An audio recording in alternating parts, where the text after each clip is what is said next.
Lucas 24, vamos ler do verso 13 em diante, que diz: naquele mesmo dia, 2 deles estavam indo para um povoado chamado Emaús, a 11 quilômetros de Jerusalém.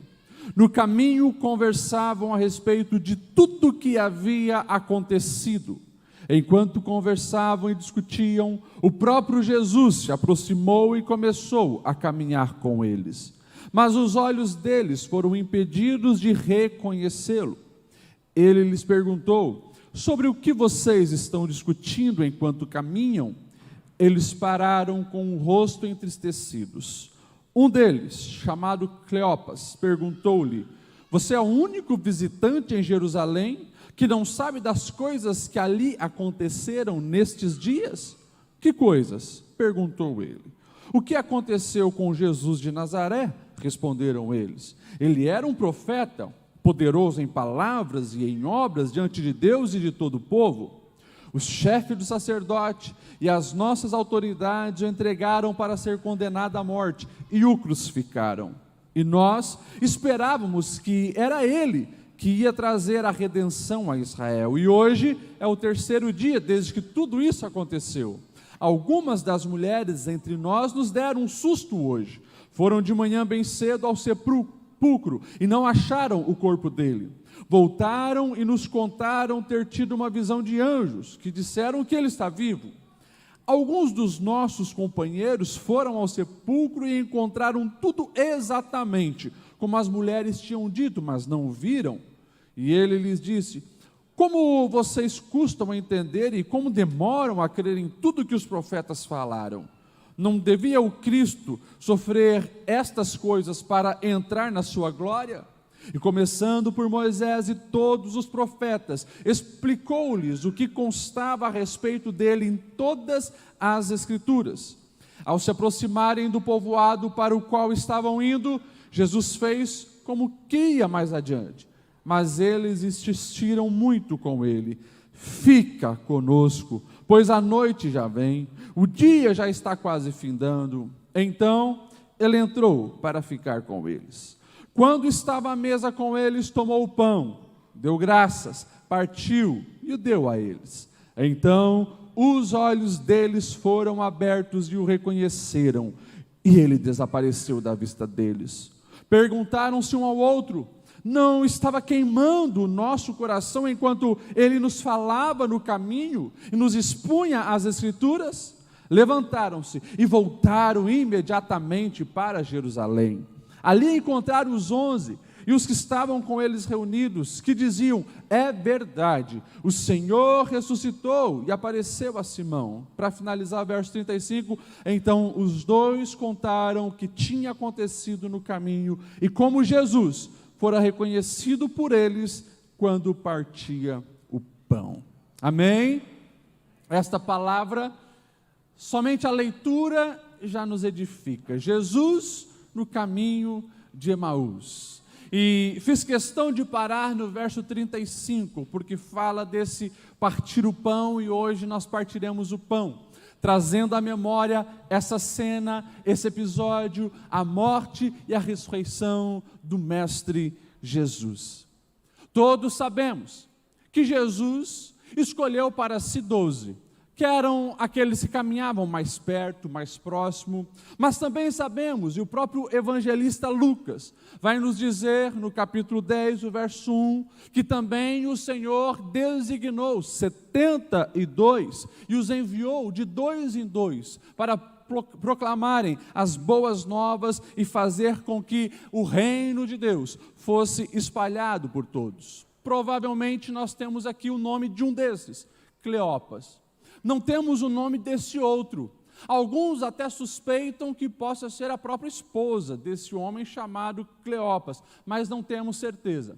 Sabemos que eles iam no caminho 11 quilômetros, de Jerusalém a Emaús. E eles estavam discutindo, conversando, e de repente chega Jesus. Eles não desconfiam que é Jesus, mas Jesus chega e começa a caminhar com eles. O interessante é que na sua sabedoria, O evangelista Lucas, com algumas palavras-chave, ele vai nos mostrar, e é que eu quero enfatizar hoje, o impacto da morte e o impacto da vida sobre nós. Quando nós olhamos e falamos de impacto da morte nesse texto, os versos vão nos relatando corações que exprimem ou demonstram um sentimento, uma realidade, uma confusão. Por exemplo, o verso 16 que nós lemos vai falar de olhos impedidos de reconhecer quem estava ali com eles. A angústia era tanta, a frustração era enorme no coração desses homens. Imagine, eles acompanharam toda a cena, eles acompanharam toda a jornada e toda a caminhada. Jesus, ele cumpriu o seu ministério. 3 anos haviam chegado ao fim, onde o Deus encarnado esteve entre nós, fazendo milagres, mostrando o reino de Deus, ensinando o caminho aos céus e também anunciando que ele deveria morrer e ressuscitar, para que assim o resgate da humanidade fosse efetivado. E tudo aconteceu daquela maneira. Na reta final, eles viram Jesus ensinando os 12 de uma maneira mais próxima. Eles acompanharam tudo isso. Eles viram esse mestre sofrer as perseguições pelos religiosos, fariseus, saduceus, escribas. Eles viram quando uma mulher, e hoje foi cantada aqui sobre isso, ela está aos pés de Jesus, lavando e depois perfuma o corpo de Jesus, e o próprio mestre diz que estava assim preparando ele para o sepulcro. Esses homens viram quando crucificaram Jesus, viram uma crucificação diferenciada, porque naquela cruz estava um homem na cruz do meio, mais ensanguentado que todos os outros que eram crucificados antes dele. Viram um homem dilacerado, o sangue escorrendo, e não tinha como negar que ali estava alguém diferenciado, alguém que não usava o último fôlego de vida para amaldiçoar, para xingar, mas estava ali liberando perdão. Eles sabiam de todas essas cenas diferentes, e eles sabiam que Jesus havia sido sepultado num lugar onde era um lugar de rico. José de Arimateia cedeu o seu sepulcro para o corpo de Jesus. E agora, no domingo pela manhã, eles também já ouviram notícia que as mulheres foram lá e não encontraram o corpo de Jesus. As mulheres chegaram lá e tiveram a visão de anjos que falaram que Jesus está vivo. Também eles ouviram falar que João e Pedro entraram naquele sepulcro, mas não viram Jesus. Um mistério, mas o coração ainda impactado, crendo que o seu Cristo estava morto. E Jesus estava ali, do lado deles agora, caminhando com ele aqueles quilômetros, mas os olhos deles estavam fechados. Impacto da morte. E espiritualmente falando e aplicando na vida daqueles que ainda não tiveram a experiência com o Cristo ressurreto. Quem não tem experiência com o Cristo ressurreto, caminha sempre dessa maneira, sem expectativa. Muitas vezes a solução está do lado, mas não consegue enxergar. O verso de número 17 vai dizer que eles param com os rostos entristecidos. E é uma outra palavra-chave desse texto. A tristeza domina, a tristeza é impacto de morte. Sempre que alguém passa por essa situação de perder alguém, quando a morte chega, o coração fica angustiado e entristecido. Esses homens viram o seu mestre ser morto, e na concepção deles ainda, por não ter experiência com o Cristo ressurreto, a tristeza domina. Hoje nós ouvimos aqui testemunhos de pessoas que sim, caminhavam com os olhos fechados e o coração dominado por tristeza. Assim é a humanidade. E é claro, a solução, como não é detectada em Cristo Jesus, que é quem pode preencher o coração do homem, a busca por essa satisfação existencial é procurada em todos os lugares. Esses homens, no caminho de Emaús, estão confusos, eles estão tristes, e o texto também revela que eles estão sem esperança nenhuma. Verso 21, nós esperávamos que ele ia trazer a redenção para Israel. É impossível viver vida plena, é impossível viver com os olhos levantados, com uma esperança real no coração, enquanto a morte impacta as nossas vidas. Se a morte domina, não tem esperança. Se a morte domina, eu vou ter que tentar preencher a minha existência, o meu coração com as coisas terrenas. Mas esse jamais foi o plano e o projeto de Deus para as nossas vidas. Por quê? Porque Ele ressuscitou. Porque Ele está vivo. E quando a vida chega, é diferente. O texto é bem claro em descrever que o Cristo ressurreto agora está ali, do lado deles, e começa a conversar com eles. É o plano da redenção sendo realizado. E como é lindo quando nós observamos isso. Porque talvez aqueles homens, eles não faziam ideia de como estaria Jesus, de como seria ver o Cristo ressurreto. Eles ainda estavam sendo selados na alma pela frustração de um sábado. O Cristo, quem sabe, dentro de uma tumba. Sim, o Cristo morreu, o Cristo ficou numa tumba, mas, como eu gosto de dizer, não tire conclusões definitivas de alguns momentos. A história não estava encerrada. O domingo pela manhã chegaria. Isso serve para a nossa vida, para a nossa caminhada. Muitas vezes somos pautados na nossa existência pelo sábado da tumba, sem entender que o domingo vai vir, que o Senhor Jesus está escrevendo ainda a história. E agora esses homens recebem a visita do Cristo ressurreto.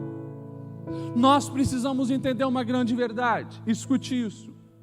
Era necessário que o Messias fosse crucificado? Sim. Era necessário que lá na cruz ele pagasse pelos nossos pecados? Sim. E ele encarnou com esse propósito.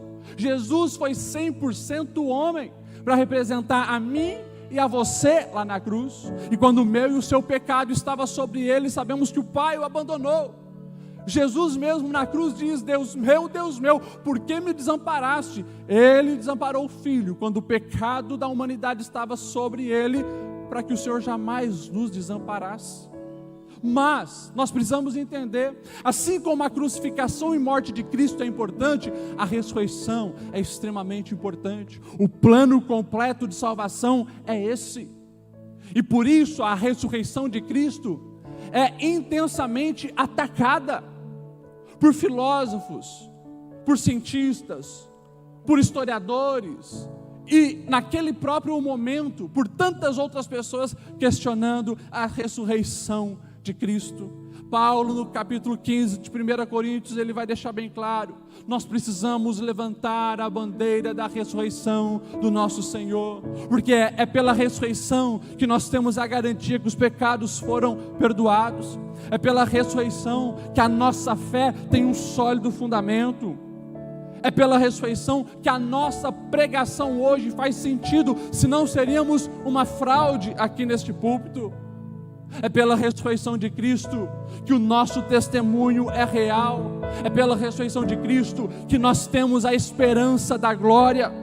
É pela ressurreição de Cristo que nós temos a alegria de viver com paz real no coração. Ressurreição. E desde o início, as mentiras a respeito da ressurreição circulavam. Alguns diziam: os discípulos roubaram o corpo e estão enganando a todos aí. É mesmo? Por que então, se os discípulos haviam roubado o corpo, era muito simples. Vão ao túmulo onde está o verdadeiro corpo, que está sob o domínio dos soldados romanos, e mostra o corpo verdadeiro. A mentira acabou. Alguns diziam, não, essas mulheres foram no túmulo errado. Simples. Mostrem o túmulo verdadeiro. A mentira acabou. Alguns diziam, não, mas é bem provável então que esse Jesus não morreu. Ele deve ter desmaiado na cruz e agora, né, ele saiu vivo. É simples, a condenação está lá. Crucifica-o de novo. Mas isso não pôde acontecer, porque de fato Ele está vivo, todo-poderoso, dominante, absolutamente, aquele que matou a morte.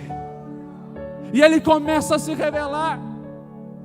A primeira pessoa, uma mulher, ex-endemoniada, 7 demônios a possuíam, e Jesus faz questão de colocar por terra toda a opressão sobre as mulheres, porque Ele escolhe uma mulher para ser a primeira missionária.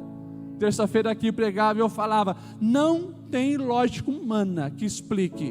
Um Pedro e um João entram no sepulcro e Jesus não aparece para eles, o discípulo líder e o discípulo amado, mas quando tem uma mulher ali chorando, ela recebe a visita do Cristo ressurreto. É o Senhor abençoando você, mulher, para que você seja usada nas mãos dEle. Jesus, Ele aparece para Simão. Jesus aparece para esses discípulos no caminho de Emaús. Jesus aparece 2 vezes quando estão todos reunidos, uma sem Tomé e outra vez com Tomé. Manda os discípulos para Galileia, e na segunda pesca maravilhosa, 7 dos discípulos mais uma vez veem Jesus. O apóstolo Paulo, ele vai relatar 1 Coríntios 15, dos 5 ao 8, a seguinte aparição do Senhor. Apareceu para Pedro, para os 12, depois apareceu para mais de 500 irmãos de uma só vez, a maioria dos quais ainda vive, embora alguns já tenham adormecido. E ele diz, depois apareceu a Tiago, a todos os apóstolos, e depois desse, também apareceu para mim. O Cristo está vivo, se revelou aos seus discípulos, mas Ele continua vivo.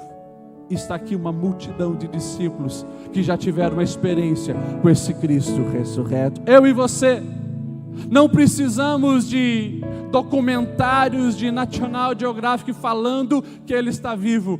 Nós já experimentamos Ele, nós já falamos com Ele todos os dias. Jesus está vivo. E assim como na nossa caminhada terrena, enquanto a morte ela tem um impacto em nós, a vida também precisa ter um impacto em nós. Esses discípulos, eles estão chegando em Emaús, e Jesus finge que vai passar adiante, e eles fazem um pedido: fica conosco, já é tarde, fica conosco.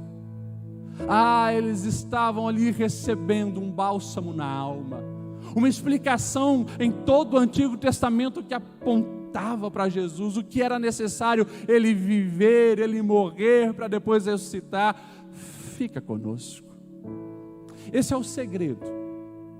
Esse é o segredo de quem deseja sempre ter novas experiências.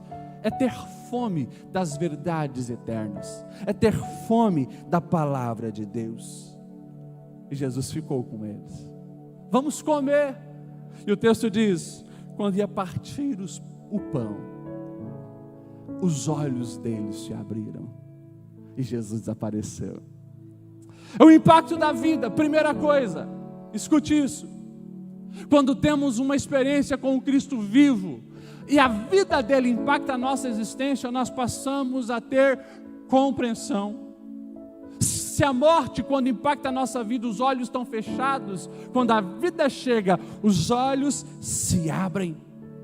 Isso acontece nessa experiência com Cristo, através das verdades da palavra. É por isso que aquilo que muitas vezes doutores, estudiosos, pessoas que gastam a vida buscando seus PhDs e pós-doutorados, eles não entendem muitas vezes o propósito da vida. Muitas vezes é uma pessoa analfabeta que experimentou Jesus, ela já sabe qual é o propósito da vida, ela sabe porque nasceu, porque vive e para onde vai depois que morre. A experiência com o Cristo ressurreto traz uma compreensão da existência.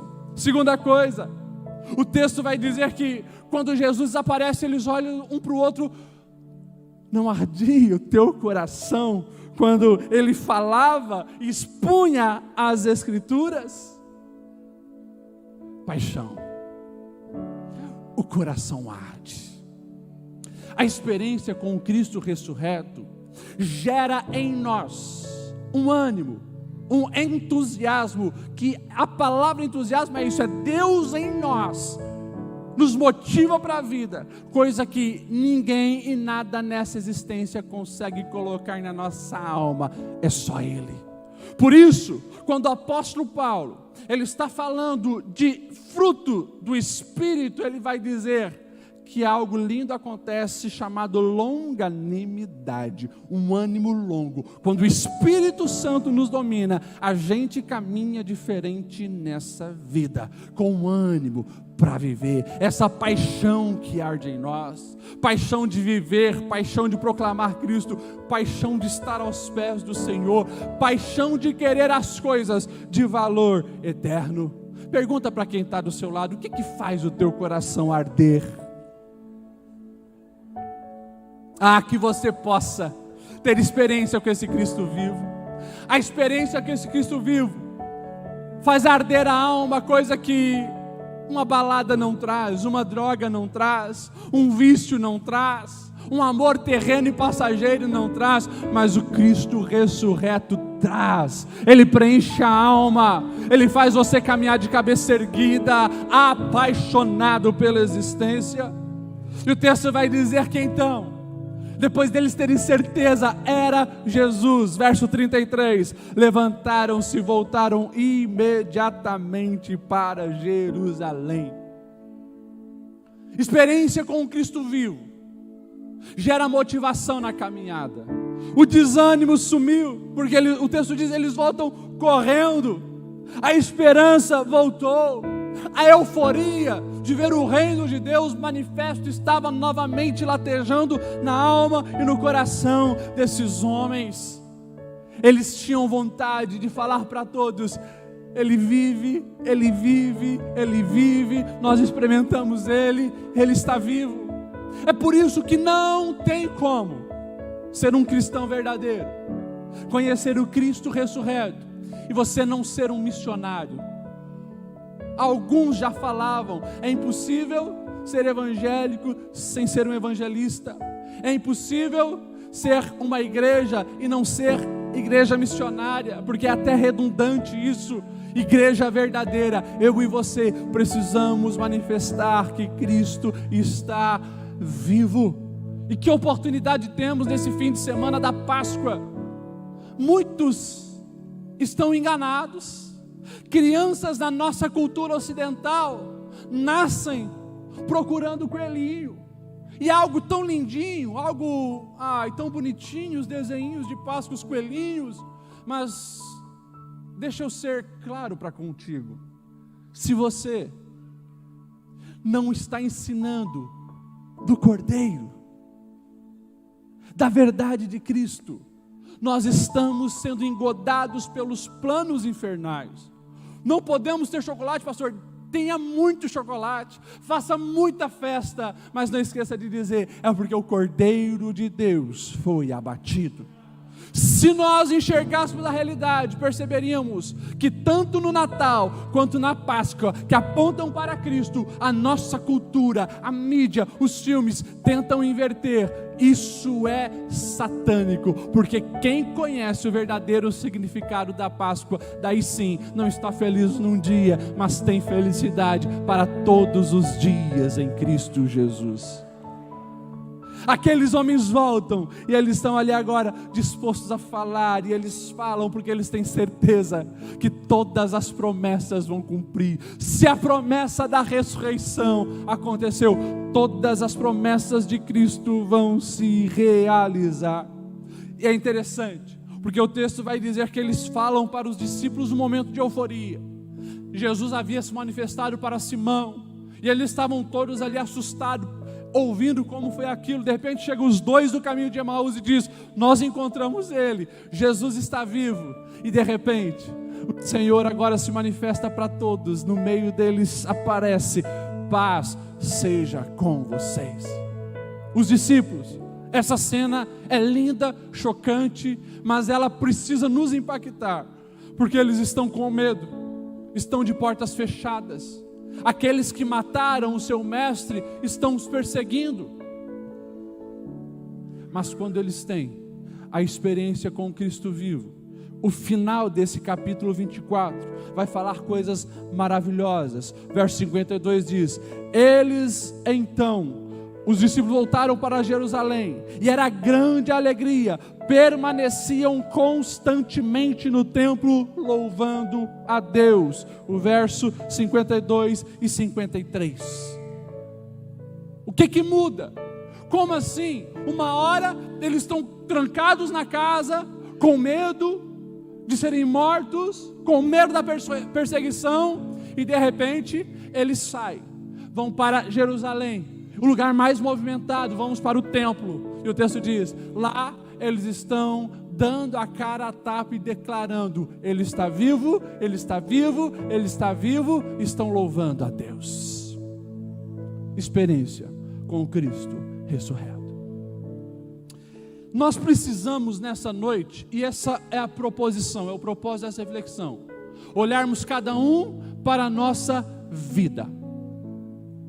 Eu, Lediel, estou vivendo a minha vida na ótica da morte ou na ótica da vida?